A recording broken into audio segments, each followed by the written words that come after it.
Good morning students. So let's continue the problem on accounting ratios.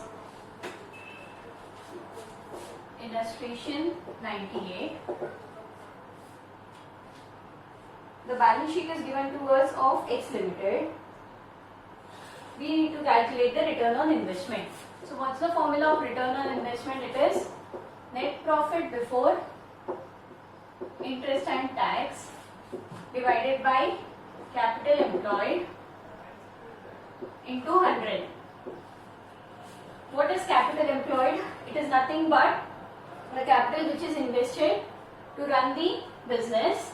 This type of ratio is very similar to that of your interest coverage ratio. So in the problem they have given us profit for the year in notes, second point. So write down in the next line, calculation of net profit before interest and tax. They have given us the net profit for the year 65,000. Have they given us interest? Yes, they have given us 15% debentures. So we add the 15% debentures. How much is it? 1 lakh into 15 by 100. So it is 15,000. So we get net profit before interest and tax as 80,000. Next we need to, there is no tax, that's why we do not add tax. If there was tax given in the problem, we would be adding a tax as well. Next we find out the capital employed. Just check, I have given two ways to calculate the capital employed. It is the asset method and the liability method. As this is the first problem I am working for you all, I will be working out both the methods just for your knowledge.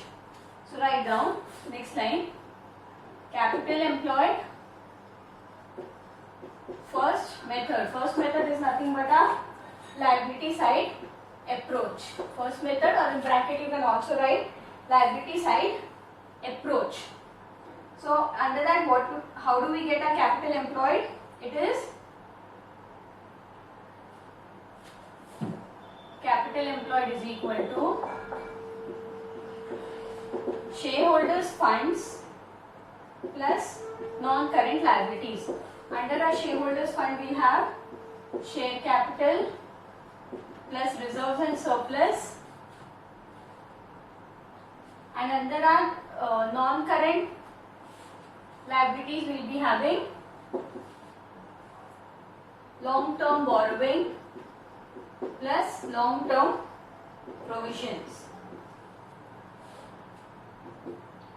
It is 2 lakh plus reserves and surplus total is 70,000 plus long-term borrowings and long-term provision is 1 lakh plus 30,000. So we get a capital employed as 4 lakh. This is the first method I have used. Second method again, capital employed, in bracket you write second method or asset approach method. Next line, capital employed, in the bracket second method. You can use any of the one method. It is not necessary use both the methods. I am just solving both the methods for your knowledge and for you all to understand.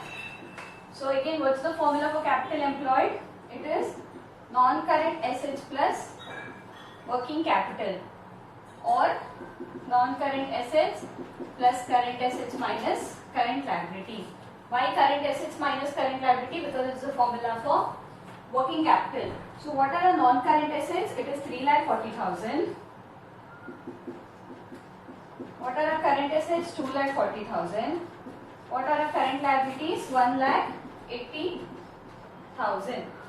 So it is again 4 lakh. See, we have got the same answer. In the first method also the capital employed is 4 lakh. In the second method also the capital method is 4 lakh. So what will be a return on investment? Write down, return on investment is equal to, what is our net profit before interest and tax? It is 80,000 So return on investment is equal to 80,000. Now what is the capital employed? 4 lakh into 100. So what is the answer? 20%. Next illustration number 99. From the following again we have to calculate the return on investment. So what's the formula for return on investment? It is net profit before interest and tax divided by capital employed into 100. So in the problem they have given us net profit before tax. We need to calculate net profit before tax and interest. So write down in the next line calculation of net profit before interest and tax. What have they given us? They have given us net profit before tax. How much is it? 60,000. We need to add interest. How do we calculate? They have given us 12% long term borrowings is 2 lakh. So it will be 2 lakh, open the bracket, 2 lakh into 12 by 100. That is 24,000. So we would get a net profit before interest and tax as 84,000. Next we need to calculate our capital employed. How can we calculate the capital employed? Again there are two methods. It is the asset method or the liability method. You can use any of the following method. So write down capital method, capital employed is equal to shareholders funds plus non-current liabilities. So what are the shareholders funds? Share capital plus reserves and surplus. And what are the non-current liabilities? 12% long-term borrowing. So what is the share capital? 50,000. What is reserves and surplus? 25,000. And 12% long-term borrowing is 2 lakh. So we get the answer as 2,75,000. So what will be our return on investment? It is net profit before interest and tax, that is 84,000 divided by 2,75,000 into 100. So the answer will be 30.55%. Next problem, illustration 103. From the following calculate return on investment. In this problem they have given us net profit after debenture, interest and income tax. So what do we need to find out? What is the formula for return on investment? It is net profit before interest and tax divided by capital employed into 100. So they have given us net profit after income and tax. We need to find out net profit before interest and tax. So write down in the next line calculation of net profit before interest and tax. So what is the net profit given to us? It is 80,000. So net profit before tax would be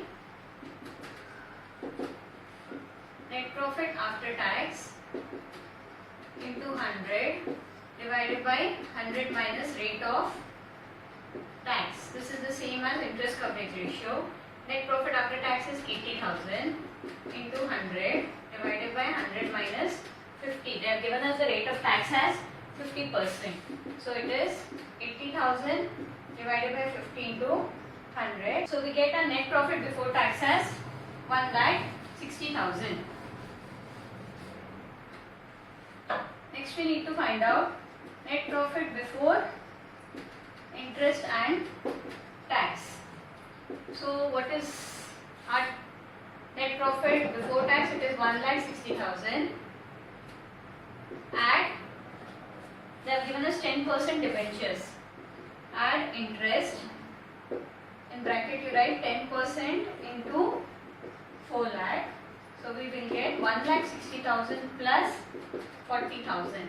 So our net profit before interest and tax will be 2 lakh. First what do? We write down what is the net profit given to us. Then we see if there is any taxation amount. So we calculate net profit before tax. And last we will calculate net profit before interest and tax. We have got a net profit before interest and tax. The second thing we need to find out is a capital employed. We can use again any method, either the first method or the second method. So capital employed is equal to shareholders fund plus non-current liability. So capital employed is equal to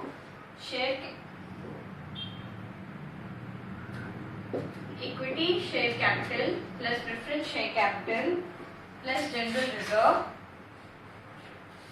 plus 10% debentures and also our net profit. So equity share capital is 4 lakh plus 1 lakh is our preference share capital. Our general reserve is 2,70,000. 10% debentures is 4 lakh. Net profit for the year is 80,000. So our capital employed will be 12,50,000.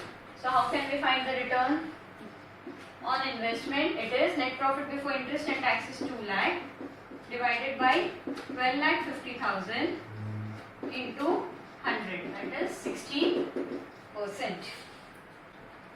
Next illustration 107.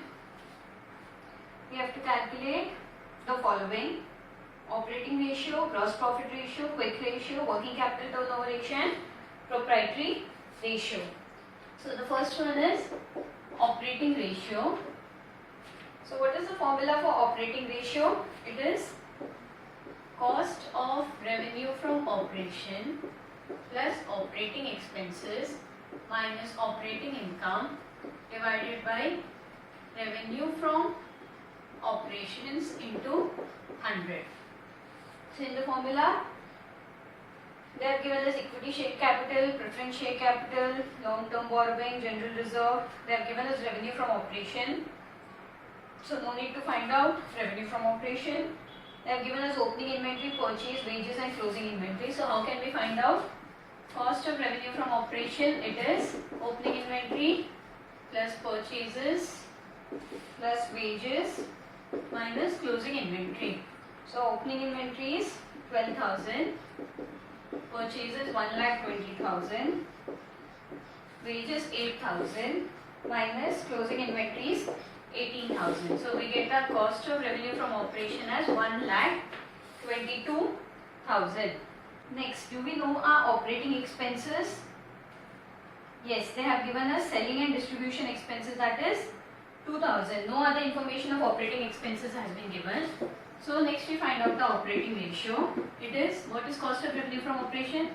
1,22,000. What are our operating expenses? 2,000. Do we have operating income? No. What is the revenue from operation? 2 lakh into 100. So we get the answer as 62%. Next, second one, we need to find out the gross profit ratio. What's the formula for gross profit ratio? It is nothing but gross profit divided by revenue from operation into 100. So how can we find out the gross profit? We know our cost of revenue from operation, we know our revenue from operation. So it is revenue from operation minus cost of revenue from operation. 2 lakh minus 1,22,000, which is 78,000. So what will be a gross profit ratio? It is 78,000 divided by 2 lakh into 100. That is 39%. Next we need to find out the quick ratio. What's the formula? Quick assets by current liability. So in the problem they have directly given us the liquid asset. How much is it? 50,000. They have directly given current liabilities. It is 30,000. So what's the ratio? It is 1.67:1. Next, fourth one we need to find out our working capital ratio. Working capital ratio is nothing but net revenue from operation divided by our working capital. We know our net revenue from operation. We need to find out the working capital. What's the formula for working capital? It is current assets minus current liabilities. So they have directly not given us the current assets. So how can we find out the current assets? It is liquid assets plus inventory. Why? Because we know our liquid assets, we know inventory, we can directly find out our current assets. So what is the liquid assets? It is 50,000. What is the amount of inventory? It is 18,000. Now you all might be thinking which inventory should we take, opening inventory or closing inventory. Always remember, in the balance sheet we only write our closing inventory and not our opening inventory. So what will be our current assets? It will be 68,000. So our working capital is 68,000 minus 30,000, which is 38,000. So what will be our working capital ratio?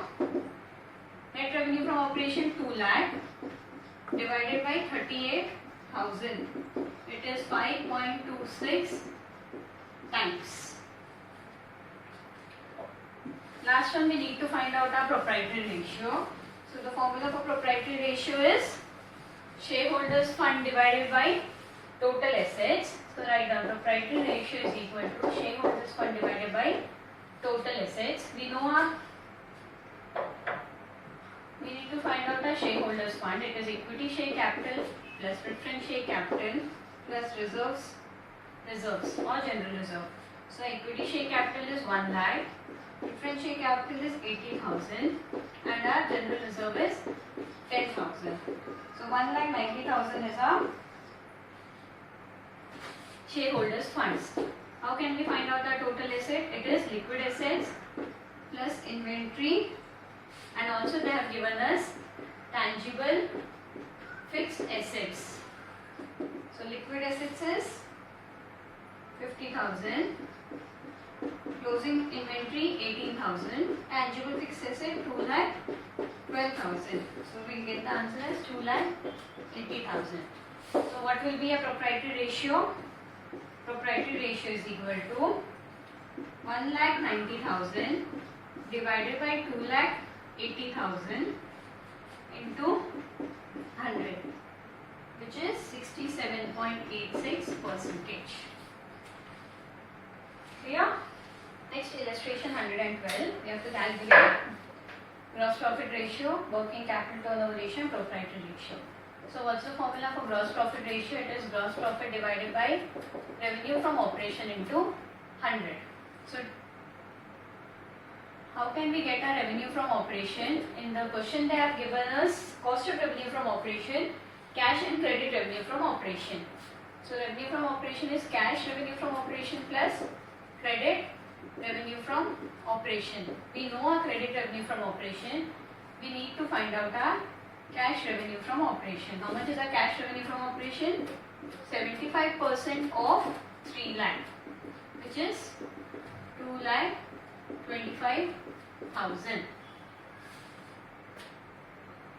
So our net revenue from operation will be, cash revenue is 2,25,000 plus 3 lakh, which is 5,25,000. Now we know our revenue from operation, we know our cost of revenue from operation. We can find out our gross profit. Gross profit is nothing but revenue from operation minus cost of revenue from operation. What is our revenue from operation? It is 5,25,000 minus 6,80,000. So the answer which we would get is negative, which means we don't have gross profit but we have a loss. So how can we find out the gross profit ratio? It is minus 1,55,000 divided by 5,25,000 into 100. So answer would be minus 29.52%. Next, second one, we need to find out the working capital turnover ratio. So the formula will be net revenue from operation divided by working capital. So we know our net revenue from operation. We need to find out our working capital. The formula for working capital is current assets minus current liabilities. They have given us our current assets 5 lakh. They have given us current liabilities 2,90,000. So our working capital will be 2,10,000. So our working capital turnover ratio is 5,25,000 divided by 2,10,000, that is 2.5 times. And the last one we need to find out is proprietary ratio.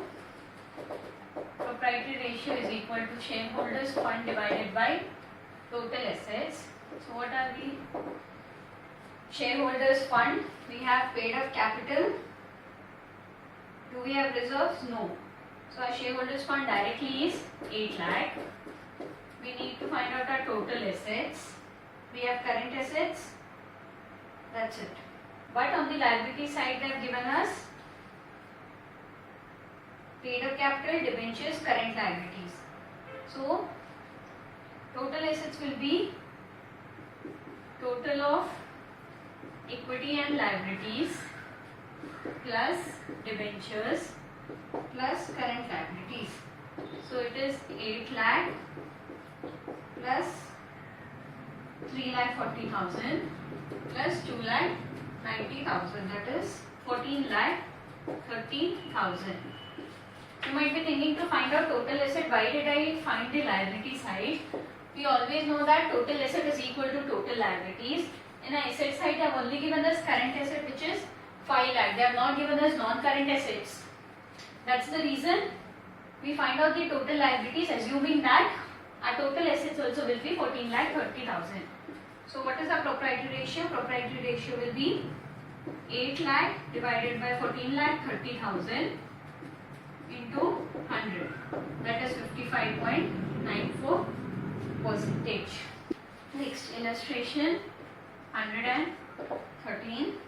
Again we have to calculate a net profit ratio, debt equity ratio and quick ratio. So first one, net profit ratio is equal to net profit divided by revenue from operation into 100. In the problem, have they given us the net profit? No, they have given us net revenue from operation. Gross profit has been given, so we can find out our net profit. How can we find out our net profit? It is gross profit minus indirect expenses plus indirect income. So what is our gross profit? 8 lakh. Indirect expenses, we have 2 lakh. Do we have indirect income?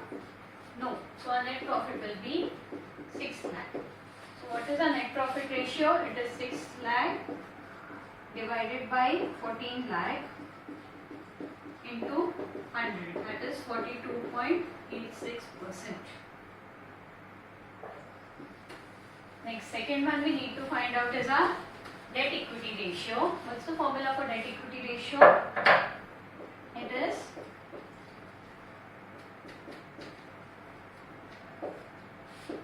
long-term debts divided by shareholders' funds. So in our long-term debts, what do we have? They have given us only our debentures.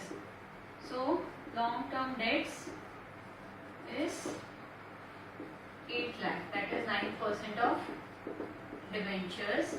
Under shareholders fund, what will we have? Shareholders fund is equal to capital plus capital reserve plus net profit. You might be thinking, why am I writing net profit when it is not given in the problem? I am writing net profit because we have already found out our net profit, that is 6 lakh. So capital is 20 lakh plus 2 lakh plus 6 lakh, which is 28 lakh. So what will be our debt equity ratio? It is 8 lakh divided by 28 lakh, which is 0.29:1. Next we need to find out the last one, that is our quick ratio. What's the formula for quick ratio? It is quick assets by current liabilities. So how can we find out our quick assets? It is current assets minus inventory minus prepaid expense minus advance tax. Our current assets, they have given us 4 lakh. They have given us inventory. Inventory is opening, they have given us the figure, closing they have not given us the figure. They say it is 20% more than the closing inventory. So how can you find out the closing inventory? Closing inventory is equal to 20% more of opening inventory. So what's the 50,000 into 20% is 10,000. So it is 50,000 plus 10,000, which is 60,000. We get the answer for closing inventory as 60,000. So what do we have? Prepaid expense? No. Advance tax? No. So what is the quick asset? It is 3,40,000. Current liability are directly being given. So quick ratio will be 60,000 divided by 3 lakh, which is 1.13 to 1.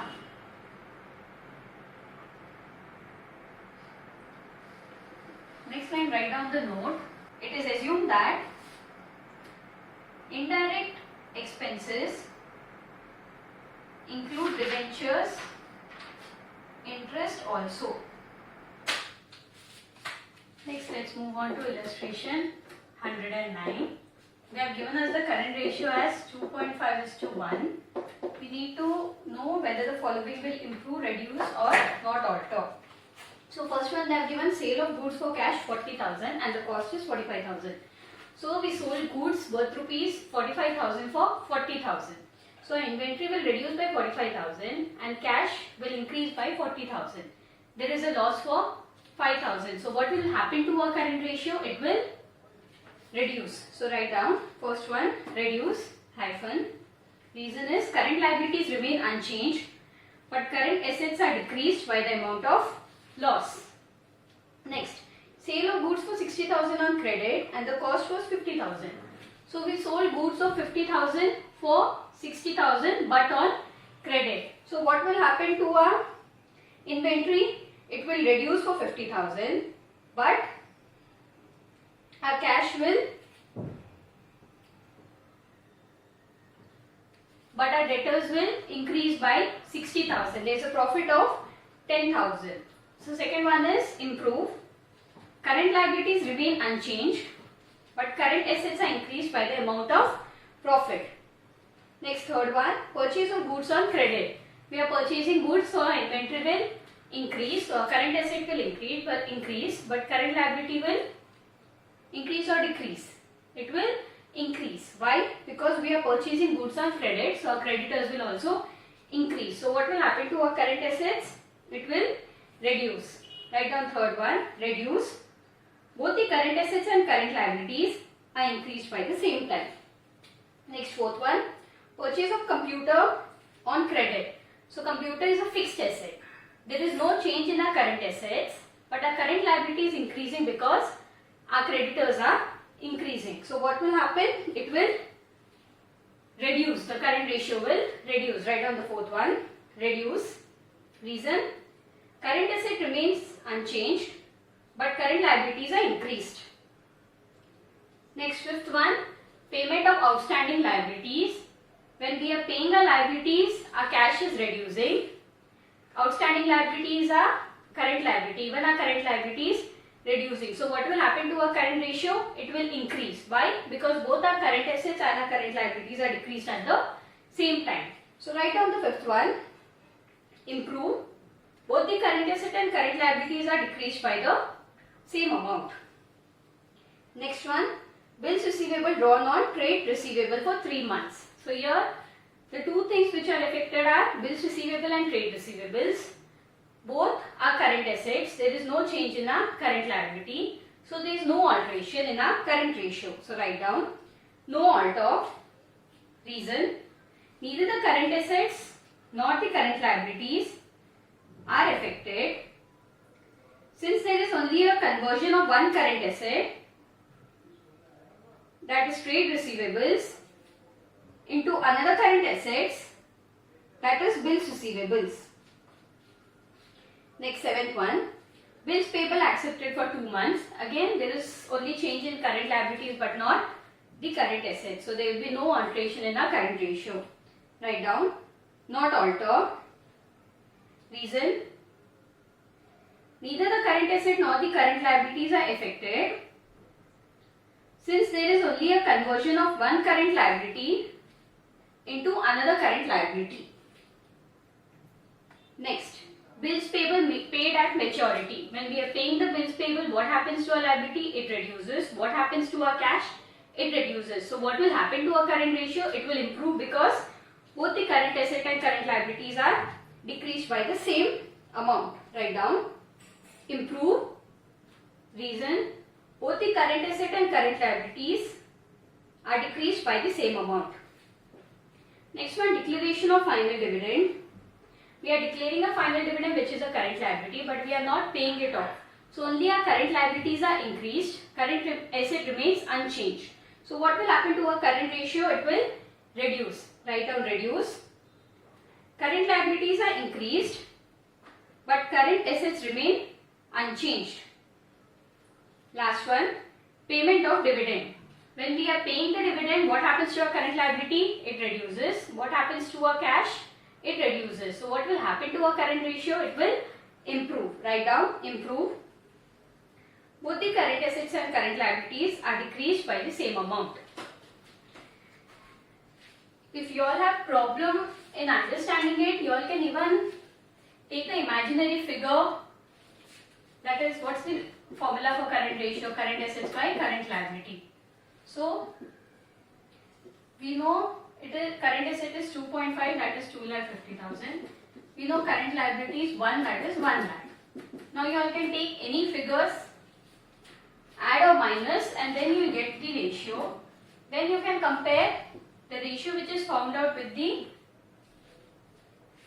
ideal ratio, that is 2.5:1, and then you will understand whether there is an increase, improve or no alteration in your current ratio. Hope you are clear with this chapter.